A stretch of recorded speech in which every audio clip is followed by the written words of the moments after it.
ओम शांति। दादी के संग तो बहुत भाग्य था, जो अनेक प्रकार के अनुभव रहे, परंतु एक विशेष अनुभव आप सभी को भी यही रहा होगा कि जब दादी को देखते थे तो किसकी याद आती थी? बाबा की ही याद आती थी। और एक बार जब दादी लंदन में आई थी तो दादी ने बड़े प्यार से हम सबको कहा कि जब मैं आप लोगों से मिलती हूँ, आप मुझे नहीं देखते हो, आप बाबा को ही देखते हो। और मुझे भी बड़ी खुशी होती है कि आप मुझे नहीं देखते, बाबा को ही देखते। कहने का मतलब दादी की इतनी नम्रता, जो दादी अपने को गायब कर लेती थी। जैसे उस दिन साकार मुरली में सुना कि क्या ब्रह्मा बाबा खुद मंथन करके सेवा नहीं करते? बाबा को तो बहुत अनुभव है, बाबा भी कई बातें बता रहे हैं, परंतु बाबा सदा यही कहते थे, मुझे नहीं देखो, बाबा को ही देखो। इसी तरह से दादी खास ये हमें अंडरलाइन करके बताती थी, भले मुझे न देखो, बाबा को ही देखो। तो मुझे लगता है कि अव्यक्त बाप दादा का रथ होते, खुद का तो पुरुषार्थ वो तो हम देखते ही थे। दादी की डिसिप्लिन, दादी की धारणाएं, दादी का मीठापन, दादी बिल्कुल किसी बात में रिएक्ट नहीं करती थी।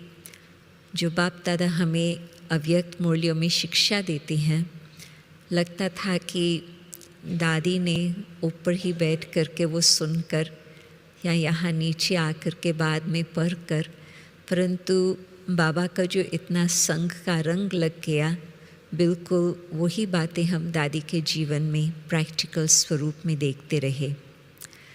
उसमें खास तो हम कहेंगे जो दादी का बिल्कुल इतना शांति की स्थिति, बाबा की याद की शक्ति की स्थिति, उसका तो कई प्रकार से अनुभव है। विशेष अनुभव ये रहा कि 2 बारी, 1 वर्ष में 2 सप्ताह में दादी 5 देशों का टूर किया। और फिर नेक्स्ट ईयर मैं समझती 210 की बात है, जो दादी 5 देशों का टूर 2 सप्ताह में करे। आप सोचो, आप भी जवान होते भी थोड़ा विचार करो, 5 देशों में टूर करना कोई सहज बात नहीं होती। अलग अलग भोजन, अलग अलग लोग, अलग अलग भाषाएं, कितनी प्रकार की बातें आती है। परंतु दादी ने एक तो 2010 में 5 देशों का टूर किया, फिर नेक्स्ट 2011 में फिर दोबारा दादी ने 5 और देशों का टूर किया। जैसे कि दादी का संकल्प था कि ये खास यूरोप मिडिल ईस्ट की बात है।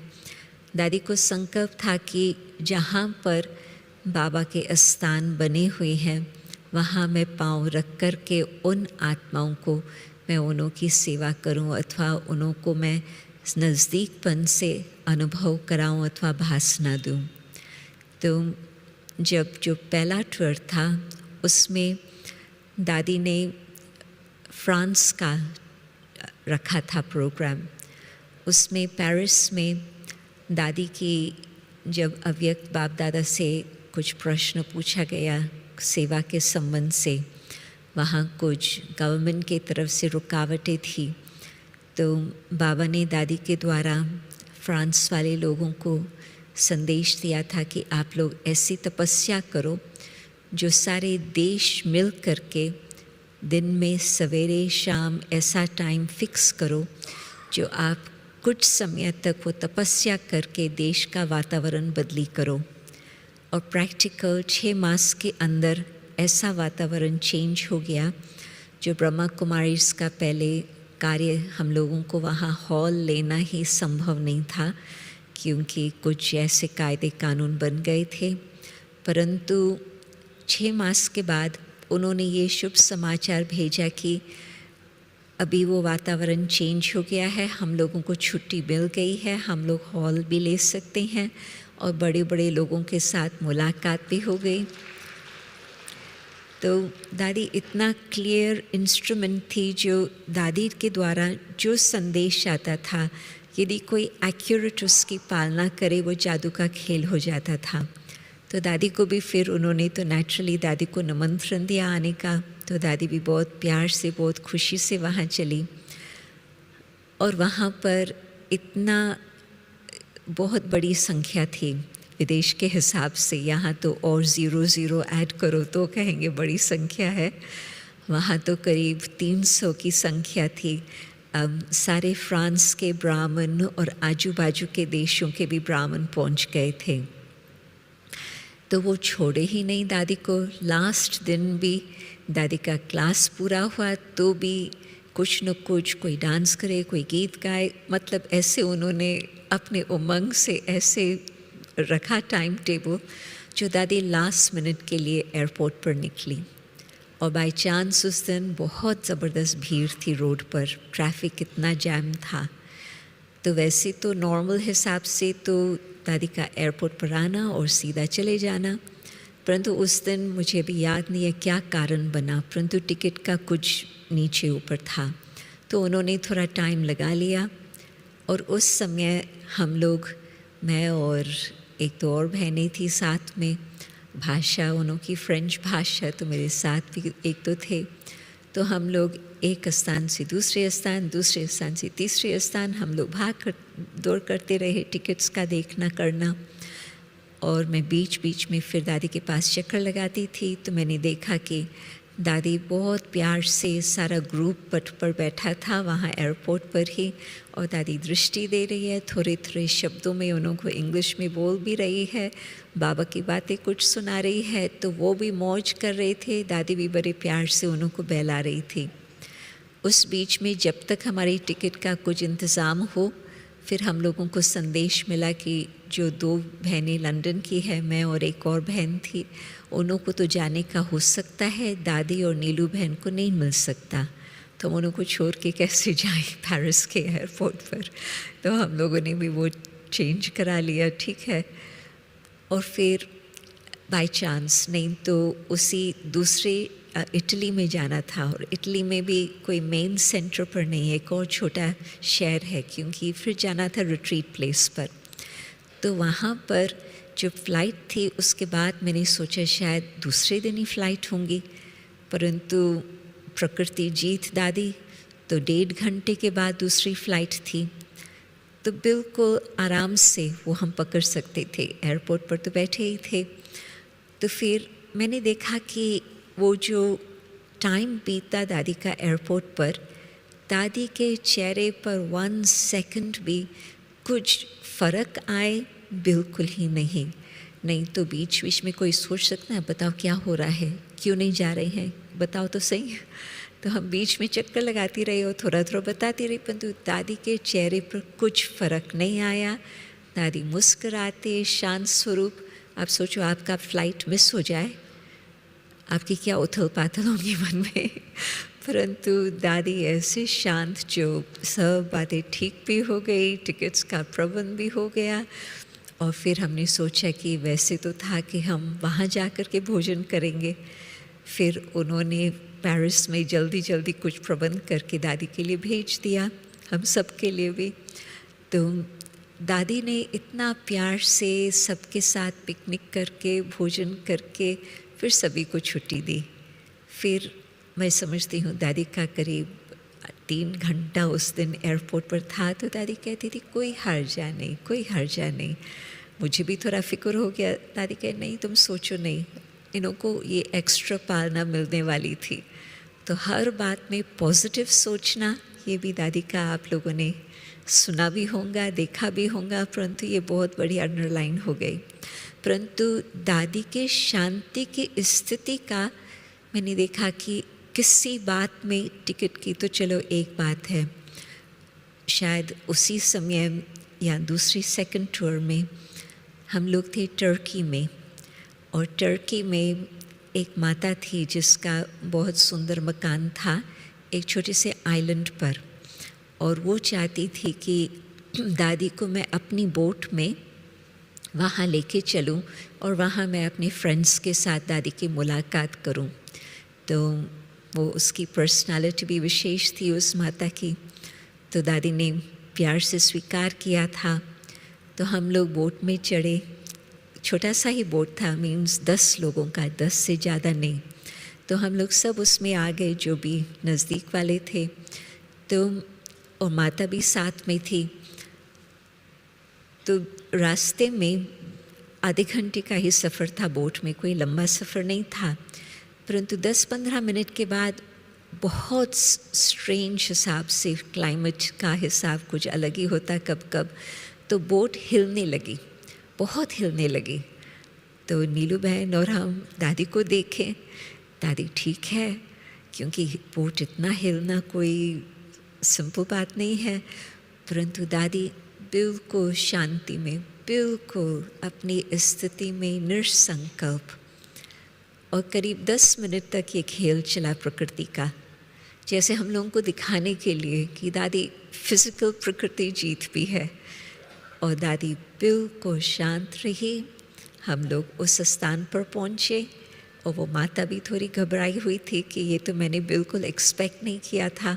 दादी आप ठीक हो, आप क्लास करा सकेंगे, आप सबसे मिलेंगे, आपको थोड़ी, दादी कही नहीं मैं बिल्कुल ठीक हूँ, ना मुझे रेस्ट चाहिए ना मुझे कुछ चाहिए, बस जिस कार्य के लिए बाबा ने भेजा है मैं उसमें हाज़िर हूँ।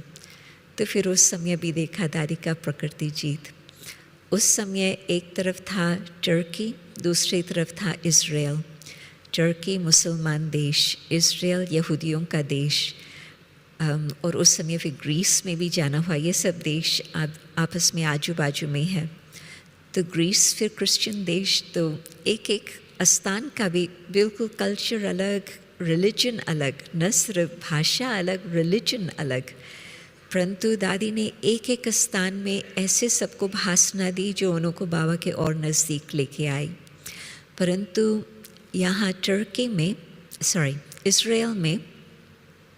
इज़राइल में जेरूसलम, वहाँ का पॉलिटिकल कैपिटल तो टेल अवीव, परंतु जेरूसलम है रिलीजियस कैपिटल, और वो 3 धर्मों का स्थान है, यहूदी, ये क्रिश्चियन धर्म और साथ साथ मुसलमान धर्म। उन तीनों के यादगार स्थल वहाँ बने हुए हैं, कटे कटे 1 ही माइल के अंदर। तो वहाँ पर टेंशन भी बहुत रहती है धर्मों के कारण अलग अलग। तो वहाँ पर एक संगठन बनाया था, एक इंटरफेथ ऑर्गेनाइजेशन, और जो हमारे लोग वो फ्रेंड्स है, उन्हों का जो मुख्य है वो यहाँ आबू में भी होके गए हैं अपनी वाइफ के साथ। तो उस समय तो दादी जानकी से पहले मिले थे, फिर अभी दादी गुलजार का प्रोग्राम उन्होंने खुद ही बना करके रखा। तो सभा में भी 3 धर्म वाले इकट्ठे बैठे थे, मुसलमान भी थे और 2 यहूदी और क्रिश्चियन भी थे, सब मुख्य धर्म वाले। तो दादी ने अपना प्रवचन किया शांति के ऊपर, और न सिर्फ भाषण था परंतु लोगों को वो फीलिंग भी आ रही थी शांति की। तो वातावरण बहुत ही शक्तिशाली था। और फिर किसी ने प्रश्न पूछा, उसने कोई उस भावना से नहीं पूछा कि मैं इंटरोगेशन करूं, परंतु जैसे कि उसके मन में वो एक बात चल रही थी, उस हिसाब से उसने प्रश्न पूछा। और दादी को पॉलिटिकल सिचुएशन की तो कोई लौकिक हिसाब से ज़्यादा जानकारी नहीं थी। ये पता था कि 3 धर्म वाले हैं, परंतु ज़्यादा तो दादी क्या बैठ के पॉलिटिकल बातें सुनेंगी, और ना हम लोगों ने ज़्यादा डिटेल में सुनाया था। परंतु प्रश्न था, ओसामा बिन लादेन, आप नाम तो जानते हैं, तो उसके बारे में था कि उस आत्मा के लिए हम क्या सोचें, क्योंकि एक तरफ वो कहता है ये मैं भगवान के नाम पर कर रहा हूँ, और दूसरी तरफ इतनी दुर्घटनाएं हो रही है उसके कारण, तो हमको क्या सोचना चाहिए। तो दादी ने बड़ा प्यार से, थोड़ा शांति से विचार किया।